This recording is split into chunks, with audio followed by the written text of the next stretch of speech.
Now in this question then, we're given that y equals 2x to the power 5 plus 7 plus 1 over x cubed, and x cannot equal 0 because obviously if you divide 1 by 0 you get an undefined result, an error on your calculator. But we're told to find in part A dy by dx, which is worth 3 marks, and in part B the integral of y with respect to x for 4 marks. So, how are we going to first of all find dy by dx? Well, let's start by putting y down. So we know that y equals 2x to the power 5 plus 7 plus 1 over x cubed. Now before we can differentiate this term is not in the right format. We've got to get into the form ax to the power n. In other words, we use a basic indices rule, and that is that if you have the reciprocal of a function, that is 1 over x to the power n, it becomes x to the power minus n. So in this example, this is plus x to the power minus 3. Now we've got this in a suitable form for differentiating, so therefore we can say that dy by dx equals, and to differentiate terms like this, all we need to do is multiply the power by the number in front and then reduce the power by 1. So we get 2 times 5 is 10, drop the power by 1 and you've got x to the power 4. With constants, they just disappear. They go to 0 when you differentiate them. So differentiate 7 with respect to x, that's 0, so we can forget about that one. Now for this one, remember there's a 1 in the front of the x, so minus 3 times the 1 is minus 3. And then reduce the power by 1, you get x to the power minus 4.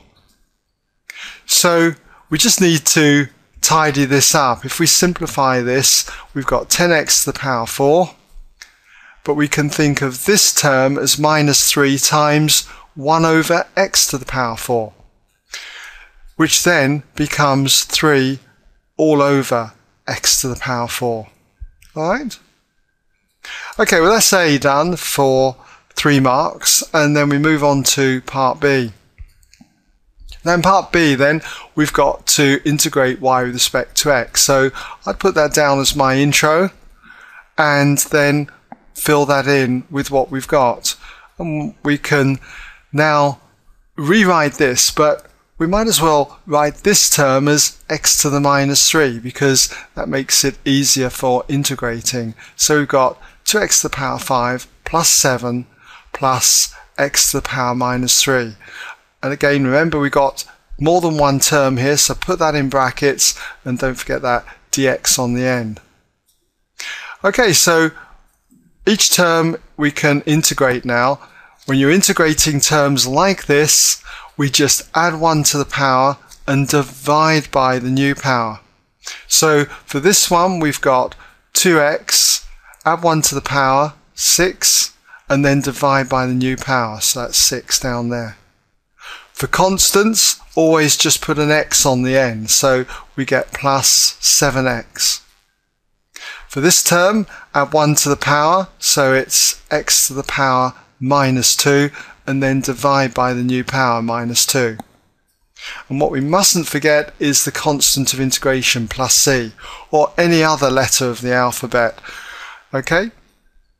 Now, we just need to clean this up, and for the first one, we can see that you can cancel 2 into 2 goes once, 2 into 6 goes 3 times. So we've got either a third x to the power 6, or as I prefer, just to leave it as x to the 6 over 3. Either way, it would be correct. For the next term, well, that's just okay, so we'll put that as 7x. For this term, plus divided by a minus quantity is going to give a minus overall. And we can think of this as a half multiplied by x to the minus 2, which is 1 over x squared, and then plus c.